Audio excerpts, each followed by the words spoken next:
Небето се надига. Трима мъже са готови да застанат на пътя му. Корпус за бързо реагиране. На много ниска цена. Експресно 10 лева ще ви струва.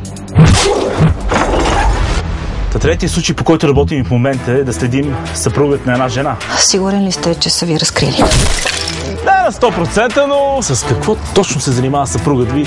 Защото имам усещането, че сте пропуснали да ми кажете нещо в предварителния разговор. Предлагам да спрем с печатането на фалшиви дипломи за 8 клас и да започнем да печатаме фалшиви евра.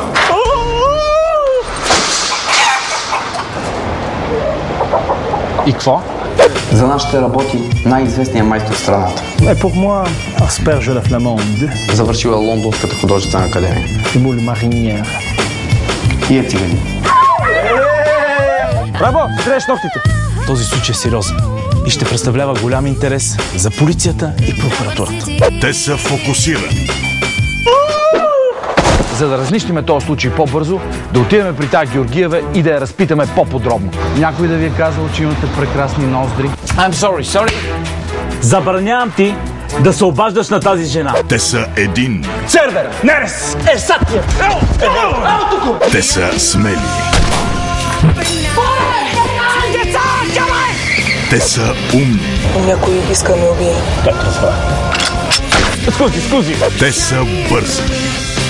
Давай по-бързо. Добър ден!